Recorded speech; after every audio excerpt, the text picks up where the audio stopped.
Hello, Yahweh Ba'Shem, Yahweh Shai Ba'Shem Rakakodash. Double honors to the apostles of Great Millstone. Peace and salutations to all the Yakim bishops, elders, pushing this pushing this gospel in truth and sincerity.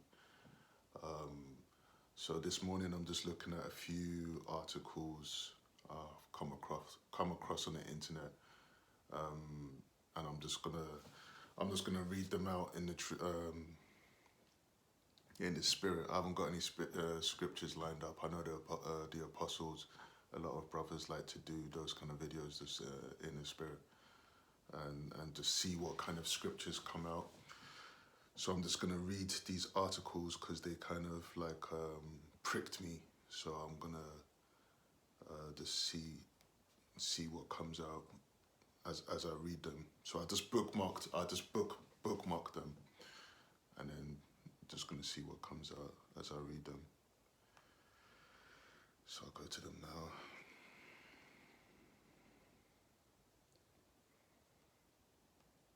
So I've got 4 articles here.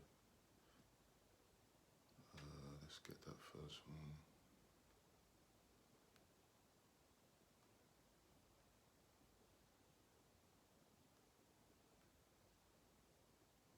So this first one says, and this is how I know that when you make videos, this is how it works. When you make videos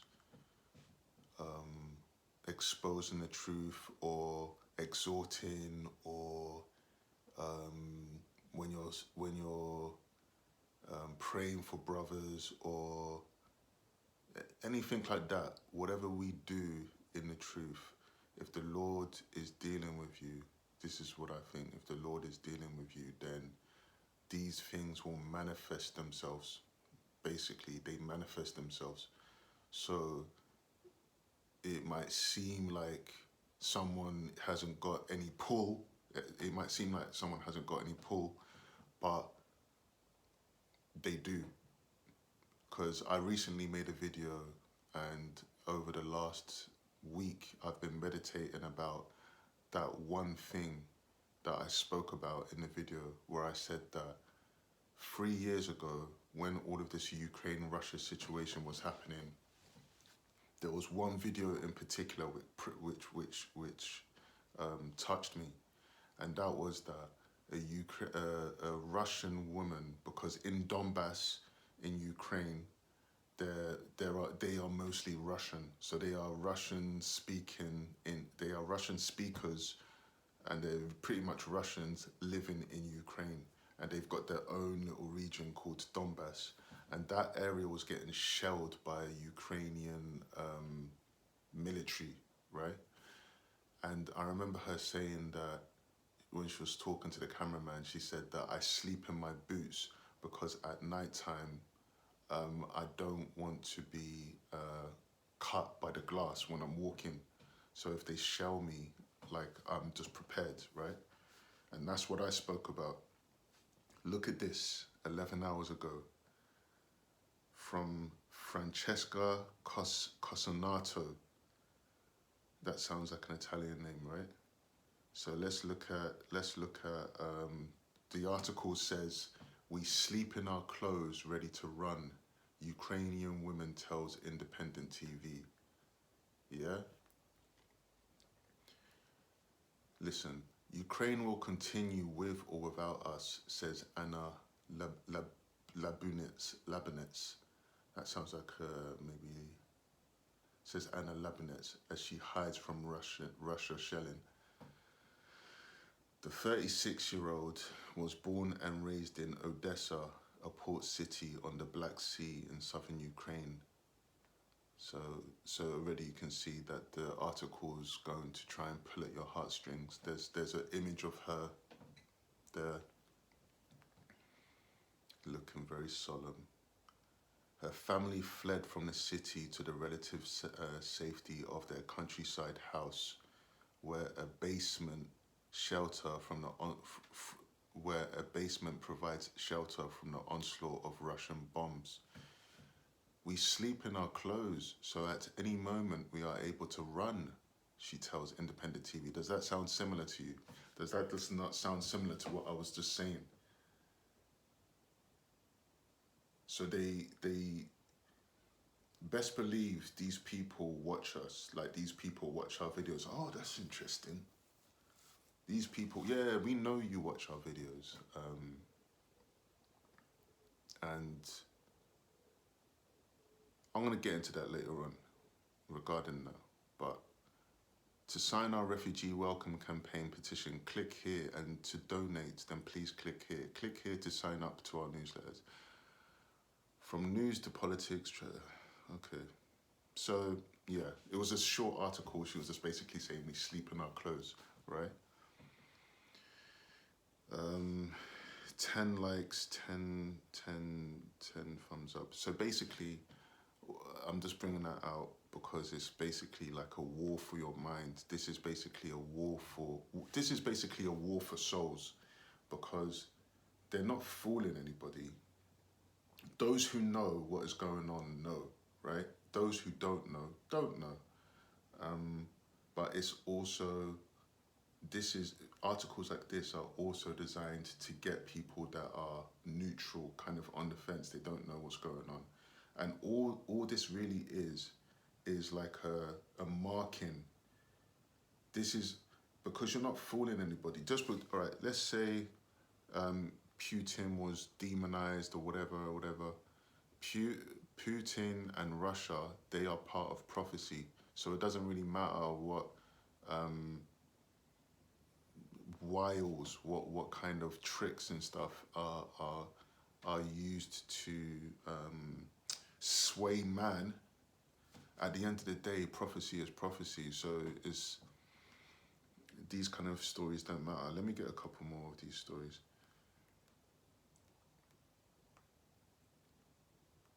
Because this is what the West does. The Western world deals very much with technicalities and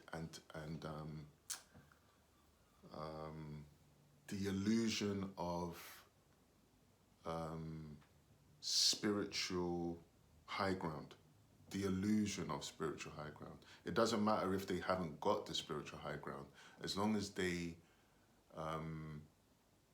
feel that they have swayed enough people to have spiritual high ground, then they are happy with that, which is foolish, because the eyes of the Lord are 10,000 times brighter than the sun. That's what one of the scriptures says. So you can't, just because you're fooling man, it shows how base, people are, but it also shows that these media outlets, they're controlled. They're controlled by, the bankers, the Rothschilds, the Rockefellers, the Gays, all of them. And those families are controlled by the Most High. So this is really a war for souls. It's a marking. This person believes that. This person believes that. This person fought for that. This person trusts in this. So it's basically a marking for the angels. So when all the judgment comes, it's kind of, yeah, it's basically a marking. It's blood post on the door. When the Passover happened, and you were to put blood post on the door to say, okay, this one is this one is that. This is basically what this is. Articles like this are basically blood posts on the door to say, okay, this person believes that. This person wanted this. Let's get another one.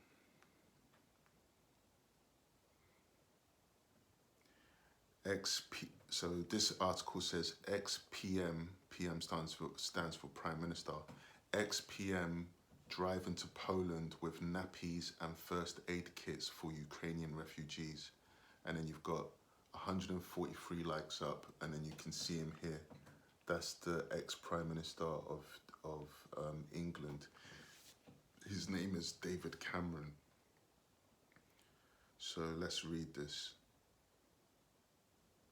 Announcing his upcoming trip on social media on Friday, The former Conservative Prime Minister said he would be travelling with 2 colleagues from the Chippy Larder, a food project in West Oxfordshire, with which he is believed to have volunteered for 2 years. Mr. Cameron said the project had collected enough donations for fleeing Ukrainian refugees to fill a small lorry with everything from nappies to sanitary products, warm clothes to first aid kits. Posting a picture of himself at the wheel of the vehicle, the former Conservative leader said, "It is going to be a long drive, but I'll keep you updated along the way." "Let's do more on humanitarian aid," he told the broadcaster. "We achieved 0.7% of GDP in our aid payments. I'm sad we've got away from that. I hope we can get back there. Let's, with the EU, lead the donor conference, lead the aid effort. Let's have a dedicated aid minister in the cabinet doing development." So basically, he's sending his applications for certain positions in the parliament. So you can hear with the word, and he's basically making his appeal for certain of his constituents to stronghold or take over certain levels of parliament. This is just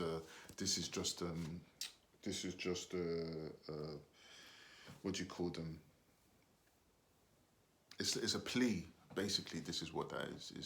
He's just pleading. These people don't care. Look, do you remember Libya? The whole Gaddafi situation. Wasn't the whole Gaddafi situation? It's the same thing. You demonize the guy. You make it seem like he's treacherous to humanity, and it's exactly the same thing. But the only thing is they can't just roll in there like they did with Gaddafi, because obviously the Russian army is more formidable, which just goes to show you as well. It's like,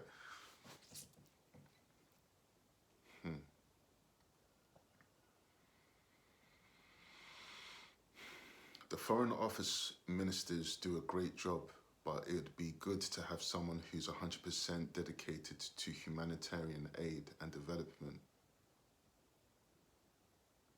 So it goes back to the article. Chancellor Rishi, the narrator of the article, Chancellor Rishi Sunak has promised to return to UK's international aid contributions to 0.7% by the end of this parliament.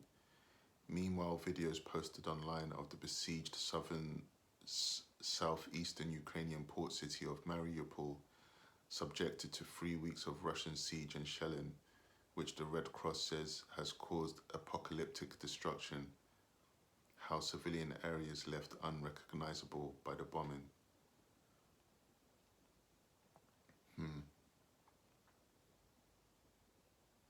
So yeah, I mean, it's got like more than 350,000 people are sheltering into Mariupol, office said, with no access to food or water. One video showed a shopping centre reduced to ruins. Yeah, it's a war-torn country at the moment. There's a lot going on there at the moment. But all of this pulling on the heartstrings of the people. You look, man, you're not fooling anybody. I know news stations have to run something, but you ain't fooling anybody, man. Anybody that matters, you're not fooling anybody. Let's read more of this. His words were smoother than butter, but war was in his heart. So, let's get that. Let's get that scripture. Let's get that scripture.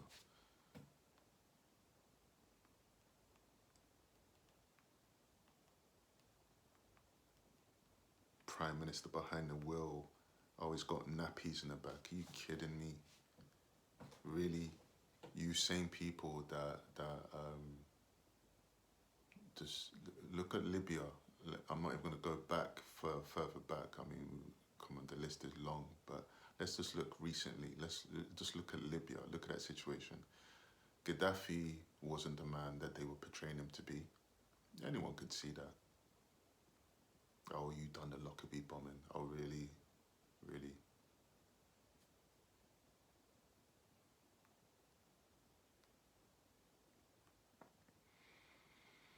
The words of his, so this is Psalms 55 and 21. The words of his mouth were smoother than butter, but war was in his heart.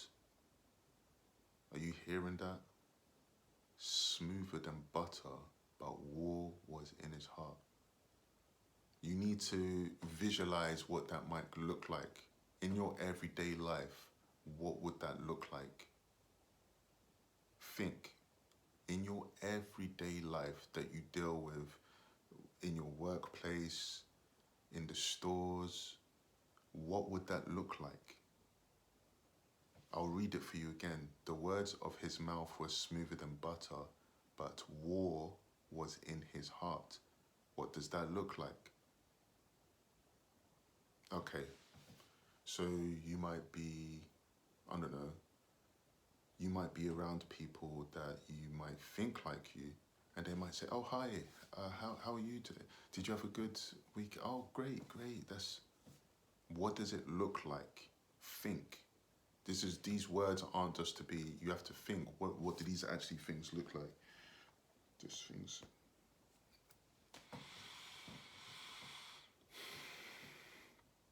His words were softer than oil. What is softer than oil? Not many things are softer than oil. If you get oil and you rub it on your skin, it's very, very soft. So his words were softer than oil. So that means very calming. Calming, the tone, the manner, the choice of words. Remember, Prime Minister behind the wheel, nappies. We're trying to help. Yet, so his words were softer than oil, yet were they drawn swords. Yet were they drawn swords. You need to think, when people read these scriptures, you literally need to sit down on some of these scriptures and go, what does that actually look like? What could that actually, and then you go to these, you look at these like parliaments and these congresses where they get together and they start speaking, these UN meetings, and then you see the swords. You see the swords. I saw a video yesterday of Elon Musk talking about how IMB would be the future of the world. Something like something income. Let me see if I can get that. 1 second.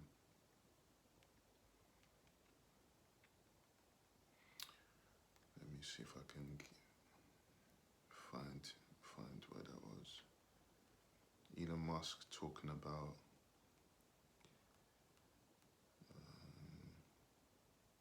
UBI. That's it, UBI.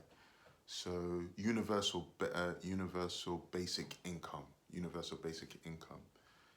And let me see if I can find the part where Elon Musk is talking.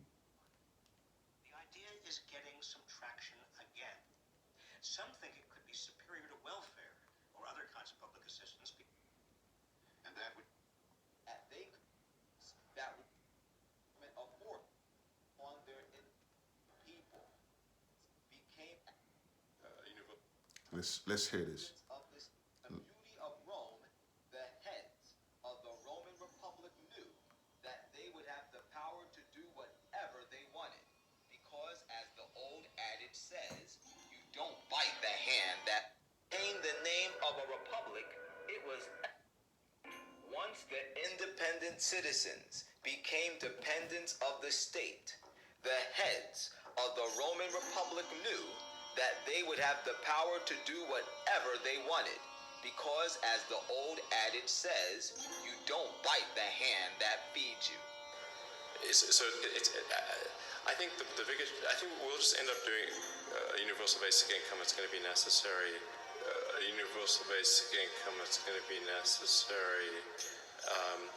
The harder challenge, much harder challenge, is how do people then have meaning? Like a lot of people, they derive their meaning from their employment.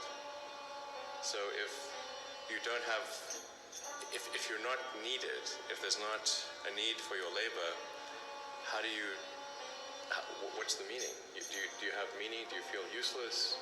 That's a much harder problem to deal with.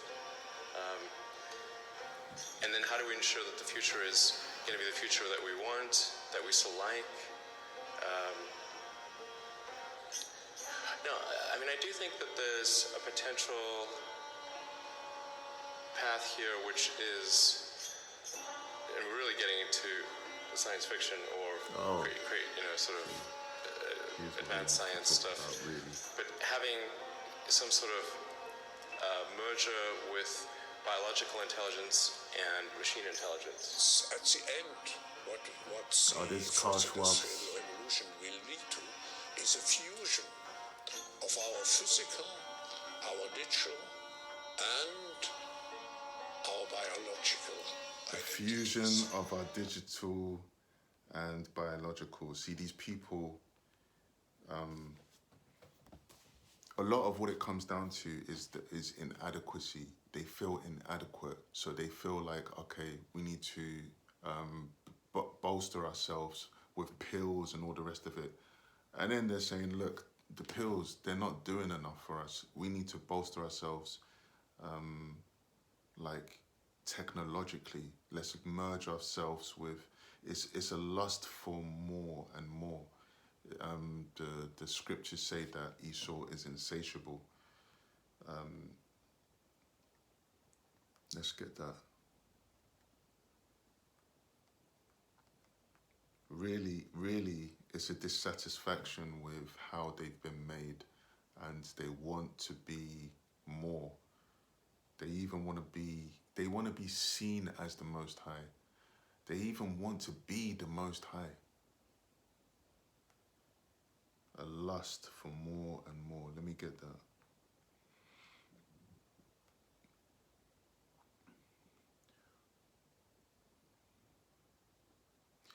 This is not the one, but I'll read it. Proverbs 27 and 20. Hell and destruction are never full, so the eyes of man are never satisfied. This is not the scripture that I was looking for, but this can do. Hell and destruction are never full, so the eyes of man are never satisfied. He's never satisfied. And when it says the eyes of man, it's talking about Esau, never satisfied. And you see that with the whole conquering and the whole issue with Russia that everyone seems to be missing, is that didn't Putin say, I mean, I'm not sticking up for him, but didn't Putin say, look, don't cross that line, don't enter into Ukraine, and then we won't have no beef. But obviously the Lord wants this to happen now. Thankfully, the Lord wants this to happen now, so he's pushing everything now. He's pushing them to go to war. He's pushing all of these earthquakes in diverse places. And let me get that scripture.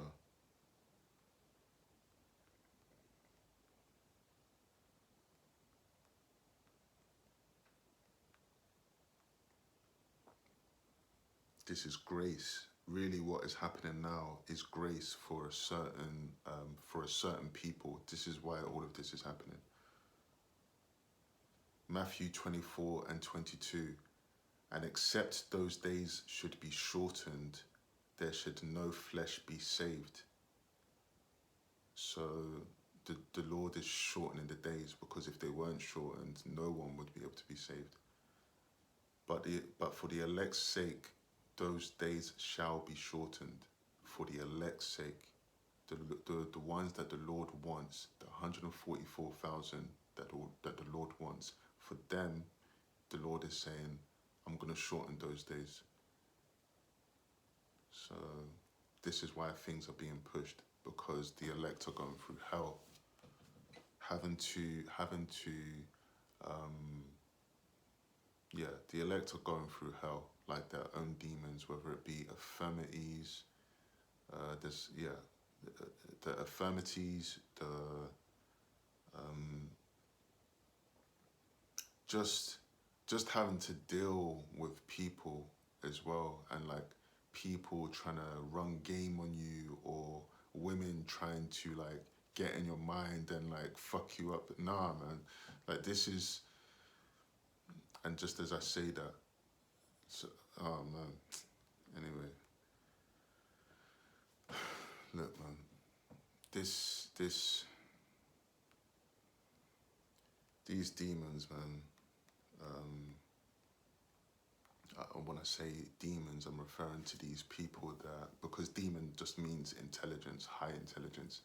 These people that think that they have high intelligence, these people that think that they're running game on the elect, these people, the hopeful elect, these people that think they're of some kind of high ground, they're gonna see what it really is to go against someone that the Lord has said do not touch. I saw that video of that woman talking to the apostles, and there's been an influx of this. I saw that video where the guy with the gold teeth was talking to Apostle Gabar a certain way, and he gnashed his teeth, he grit his teeth, and I said, you're in trouble for that. It's one thing to talk a certain way and express your opinion. Okay, you have a different opinion to the apostles, but to grit your teeth and talk through your teeth like that, you're in trouble for that. The woman that spoke in, the woman that's, and you called him, that guy is in trouble for that. The woman that was speaking about the apostles recently, she was talking in an aggressive manner. I don't know. She didn't seem stable. Women aren't stable. So her, she's got her own things going on. She ain't nothing. But that guy that was in his right mind and was gritting his teeth and talking about a higher, boy, these people don't know, man, who they're messing with. Really, I think some of them do know, and then yeah, some don't really know. Some really don't know, because you just a lot of brothers just look like just regular running the mill black man. They call us black men. Just running the mill black man on the bottom. The Lord has chosen the lowly of this world to confound the wise, and the wisdom of this world is foolishness to the Lord anyway. Scripture says that the wisdom of this world is foolishness. Folly is set in great dignity in this world. So if you're all loud and you're talking about, promotions and Instagrams and all of this kind of stuff, yeah, you can get some play, but the Lord is not looking for that. The Lord is not looking for that. I'm going to get another one of these articles. 1 second.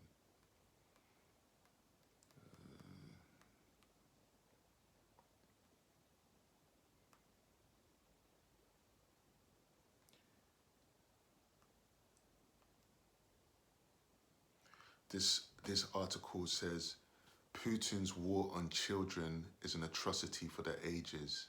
The world must respond. And you can see them basically garnering up support, and it shows you how fickle people are, because no one is saying, okay, I understand there's a war and all of this, but when I say no one is saying it, I'm talking about those people that are silent about it, right? They're not saying, okay, but what about that stuff that you were talking about in the last 2 years about the whole vid situation, you know, the whole situation that's been going on in the last 2 years. What about that? Because, you know, all restrictions lifted. And actually, I came across an article today which said that there's cases rising in Hull and somewhere else in the UK. So you can see they're trying to bring that whole thing back. Like I say, those things cost a lot of money. All right, put it this way: in China, they said 9 million. Yeah, there's 9 million all of a sudden in China, right? That means China has to order 9 million doses from Pfizer. Do you see? And this is why China is starting to have a voice now and saying, hold on, why does it have to be Pfizer? Why can't we use scientists from around the world? And, you know, so they're still playing ball. But they're kind of saying, no, hold on. And this is all these things that are going on. They're basically push and pull between banking families. They're so a banking family will basically put stake in certain countries, certain organizations, and another banking family will put stake in other organizations. And ultimately, even though they say that they're seeing eye to eye, they're kind of not, because you always have your favorites. One banking family might say, do you know what, I prefer China. I just like working with China more than I liked America. Like this Xi Jinping guy, I like this guy. And their food is a lot better. And they don't ask these questions. Dealing with these Americans is tiresome. Let's just crash this dollar. This is how they talk. Oh no, and one family will be like, no, I like the Americans. George Washington done this for my family back then. Henry Ford, you know, my uncle goes back to Henry Ford, you know, and they've got a powerful military. And another country might be like, do you know what, I like, another banker might say, but I like the Russians. There's something about the Russians, I like their way. And all this basically is, I'll tell you what this basically is. Let me get that scripture.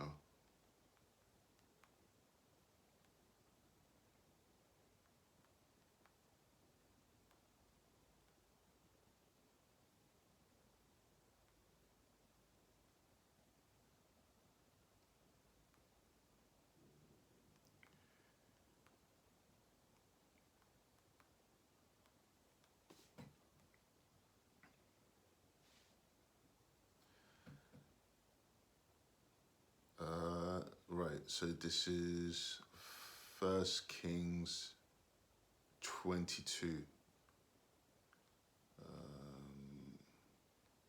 Let me go up a bit. I'll read from around 15.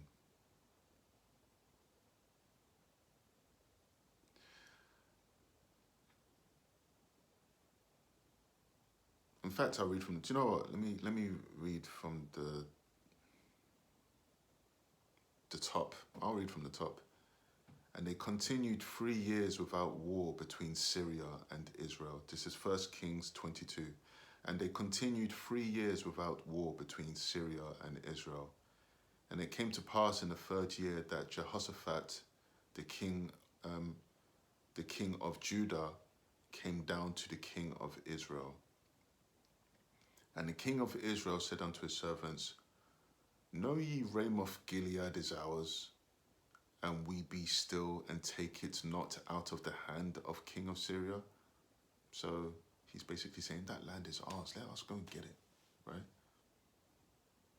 So I'll read that again. And the king of Israel said unto his servants, know ye that Ramoth in Gilead is ours, and we be still, like we be stagnant, we're not doing anything, and take it not out of the hand of the king of Syria? And he said unto Jehoshaphat, wilt thou go with me to battle to Ramoth Gilead? And Jehoshaphat said to the king of Israel, I am as thou art, my people as thy people, my horses as thy horses. He's agreeing. And Jehoshaphat, this is the king of Judah, right, said unto the king of Israel, inquire, I pray thee, at the word of the Lord today. So he's saying, seek counsel about this. He's saying, Jehoshaphat, king of Judah, is saying to king of Israel, seek counsel about what we're talking about. Then the king of Israel gathered the prophets together, about 400 men, and said unto them, Shall I go against Ramoth Gilead to battle, or shall I forbear? And they said, Go up, for the Lord shall deliver it unto the hand of the king. And Jehoshaphat said, Is there not here a prophet of the Lord besides what we might inquire of him? He's not sure about these 400 men. And the king of Israel said unto Jehoshaphat, There is yet one man, Micaiah, the son of Imlah, by whom we may inquire of the Lord. But I hate him, for he doth not prophesy good concerning me, but evil. And Jehoshaphat said, Let not the king say so. Then the king of Israel called an officer and said, Hasten hither Micaiah, the son of Imlah.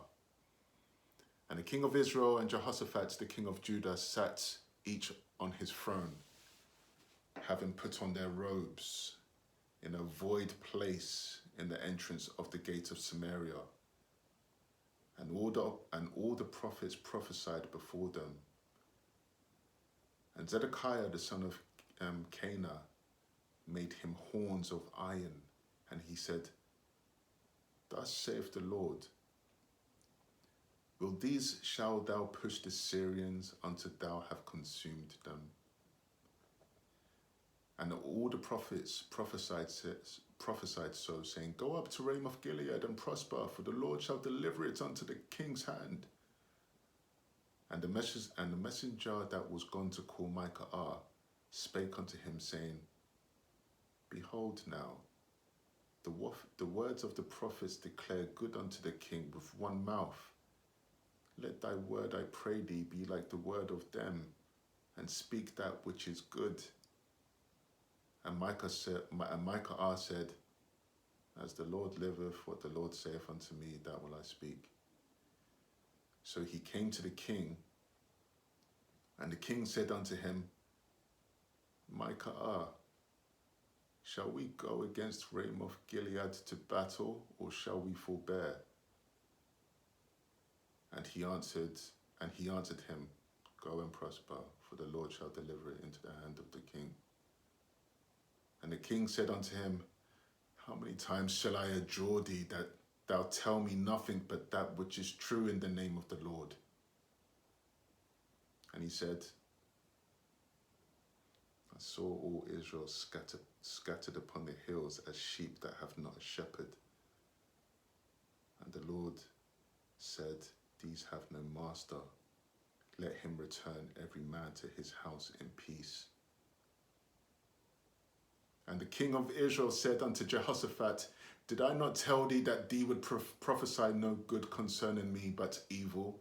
See, Micaiah told him the truth. When he said, Please, just tell me the truth, Micaiah said, I saw all Israel scattered upon the hills as sheep that have not a shepherd. Do you see that?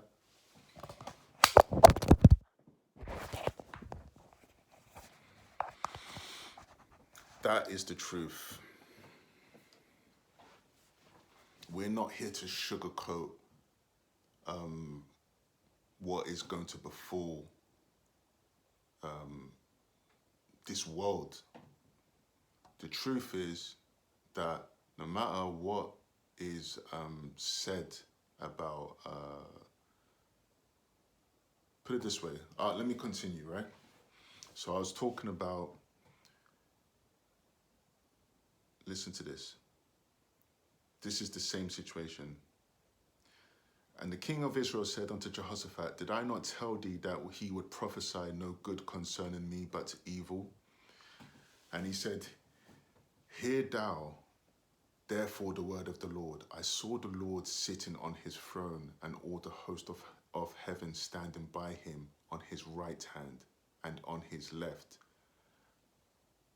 And the Lord said, Who shall persuade Ahab that he may go up and fall at Ramoth Gilead? So this is what Micah is seeing. Listen, the Lord and all the host of him around, the angels. I saw the Lord sitting on his throne, and all the host of heaven standing, the host as the angels, standing by him on his right hand and on his left. And the Lord said, Who shall persuade Ahab that he may go up and fall at Ramoth Gilead? So the Lord is speaking with his angels, saying, Who's going to persuade Ahab to go and fight at Ramoth Gilead that he may get destroyed? So this is what happens with these bankers, and I'll continue to read it. Listen, as one said on this manner, and another said on that manner. So the angels are saying we could do this, and another angel saying we could do it like that. And there came forth a spirit and stood before the Lord and said, I will persuade him. And the Lord said unto him, Wherewith? And he said, I will go forth, and I will be a lying spirit in the mouth of all his prophets. And he said, Thou shalt persuade him, and prevail also. Go forth and do so. And this is what happens with the angels and the Lord. You have some angels that say we can do it like this. Some angels say, no, do it like this. I'm telling you, this will work. So all of this push and pull between the bankers and the families, and some liking Ukraine more, some liking the Americans more, some liking the Russians, Chinese more, some liking the Japanese more. All this is basically light work for angels that basically are in the same room convincing certain of these people in high positions to say certain things. And obviously, this might seem like, what do they call it in England? Poppycock. This might seem like poppycock to some people, but this is what happens. The host sit around the Lord and say, let's do it like this. Okay, go forth and do it. Bang, gone, they're gone. And they're in that location, in the same room. The long tables, the long wooden tables that stretch to the end of the room. And you've got the council on this side, you've got the council on that side, and you've got two importants on the head, on the vertical side of the table. And they think that they're the only ones in that room. Let's go to Jekyll Island and let's go to Jekyll Island and let's create something, and let's call it the Federal Reserve Bank. You know, they really think that locking the door means that they're the only ones in the room. You err not knowing the scriptures. Let me read this last article.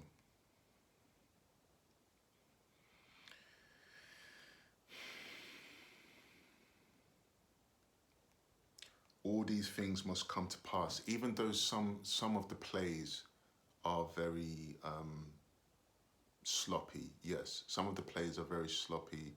Some of the plays are very rushed. But it happens, you know. It happens when you're watching a movie. There are some parts, sometimes with some movies, there are some parts where it's just like, oh, come on.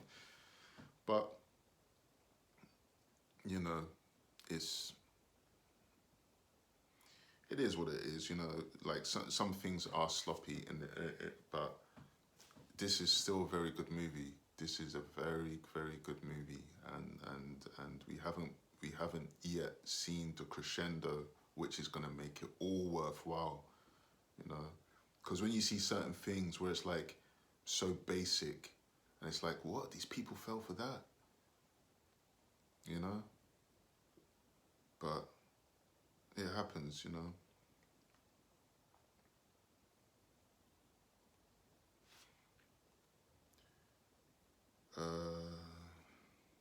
So this last article that I bookmarked says, what happens if the UK is targeted by nuclear weapons? How Britain would respond to an attack by Russia? And this is another thing which goes to show that people, spirits are very powerful, because anyone in their right mind would be like, wow, England is very small. The UK is very small, let alone England. And you're talking about fighting with them, with nuclear weapons? You'd be turned into a sinkhole. This is not the scripture. Listen, let me get the scriptures for you.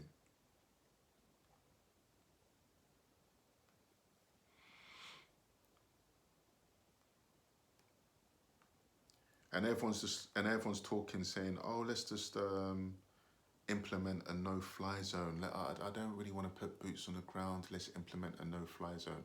Do you know that implementing a no-fly zone means war, like planes actually confronting each other?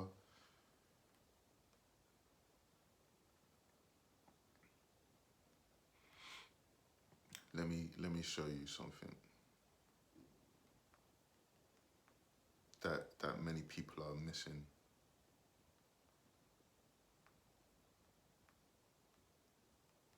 It's very basic, but you know, you have to be basic for base. Isaiah 9:5. For every battle of the warrior is with confused noise and garments rolled in blood. But this shall be with burning and fuel of fire. Do you understand? I'll slow it down for you. Isaiah 9:5. For every battle of the warrior is with confused noise and garments rolled in blood.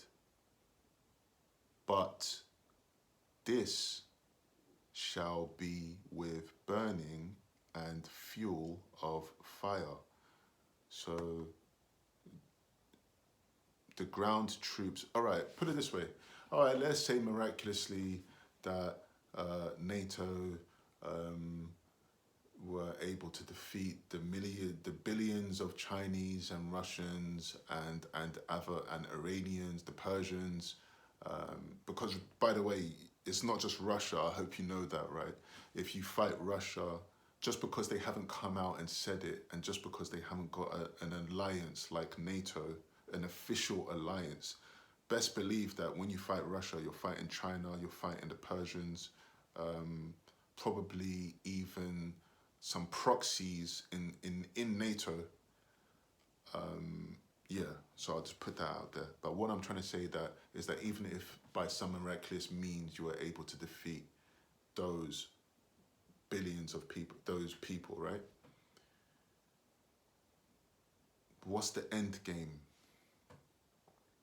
So you defeat all those those ground troops. They're just going to say, oh, gosh, we're defeated. No. No.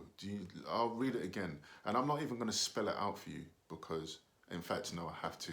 They would basically nuke everything. They would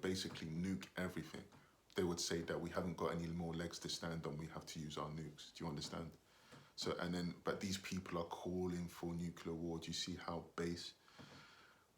But what it really is that these people haven't got a mind of their own, and it's really the bankers trying to call for nuclear war against the Russians, because the bankers have assumed an identity which they are not. They have assumed, many of them have assumed the identity of the Jew, which they are not. And what they are trying to do is upset biblical prophecy.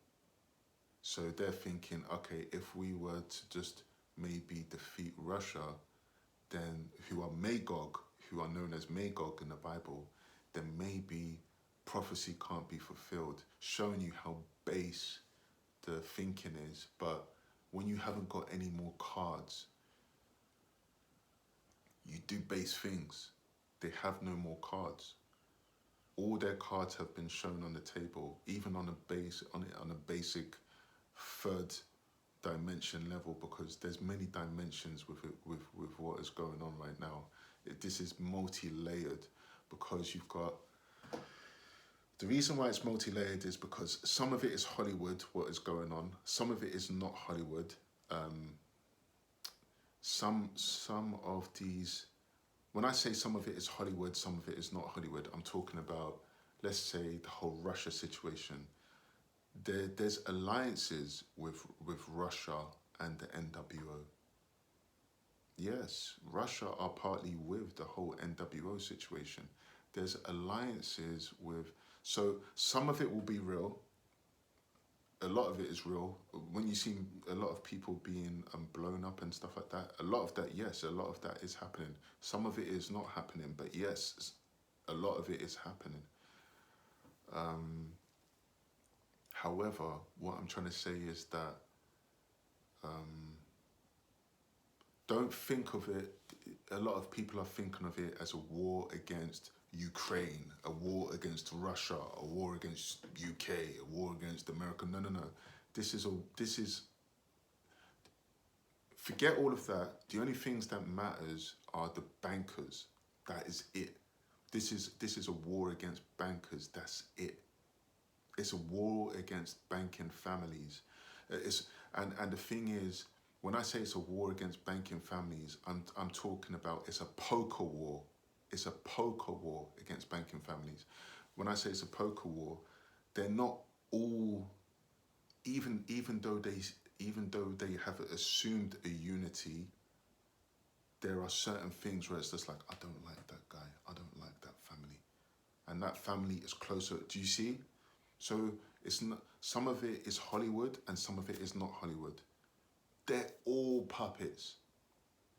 This is a war between banking families, because it makes it easier. The angels, like I said, they just have to go to that family. They just have to go to the head of that family. And then from going to the head of that family and that family, it all trickles down and the explosion will happen here and there. Do you see?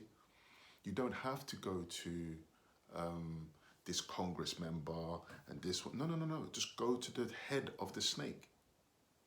That's it. They're the only things that matter. They are the king on the chessboard. So Putin might be as powerful as the queen on the chessboard, which is a very powerful piece, but the king on the chessboard, the one that doesn't do the fighting. As you know, if you've played chess before, the queen does a lot of fighting. The king doesn't do a lot of fighting. The king on the chessboard, the end game on the chessboard are the banking families. Like it said, who will go and be a lying spirit until Ahab. This is who the bankers who the angels are dealing with. The bankers are who the angels are going to, and then it trickles down, and then you get the Ukrainian flags flying on cars, and then you get the we trust in this, and then you get the other side opposition. Do you see? So the angels build contention between opposing families. It's just chess. This is chess. It's chess, not checkers. You know that. That Training Day quote. That Training Day had some very powerful kind of connotations in terms of like what is going on and stuff, and how easy it is. Do you remember that scene with Roger? The scene with Roger when he was just like, what did he say? You know, if you kill someone, someone on this side, they have to be your slave in the afterlife. He said, go on, start an entourage. That's what he said to the Ethan Hawke guy. And I remember he was just like, oh, okay, boom, pow, yeah. He pretended to shoot him, and he was just like, no, I'm serious. Close the blinds. And at the end of it all, he was just like, that man was your friend, and you killed him. He said, what? Because he knows my first name, son. Roger, like this is how these people think. Like, even though Alonzo was playing a dirty Israelite, a Jake cop, you know, obviously they have to do that. You know, they do that. But a lot of what was said and the whole, there's no honor amongst thieves and all of this. The scripture says that they shall hate the whore. They shall hate the whore. So America thinks that, you know, it's got all these allies and stuff. They're going to hate the whore. So those that are dealing with you now, yes, they're dealing with you now, but they're going to hate the whore. The prophets have said, they're going to hate the whore. I know, sorry, I keep saying it, but it's profound. It's very profound. They're all gonna come. They're all gonna come against one accord. They're all gonna come to one accord and be like, you know what, man? And this is gonna be by. They're gonna eat her flesh by fire, with fire, fuel of fire. That's what it says. Brothers, I'm gonna sign out, man. I'm gonna sign out with that. I'm going to say all praise to Yahweh, Ba'ashem Yahawashi, Ba'ashem Rakakwadash. Double honors to the apostles of Great Millstone. Peace and salutations to all the Yakim bishops, elders, pushing this gospel in truth and sincerity. Shalom.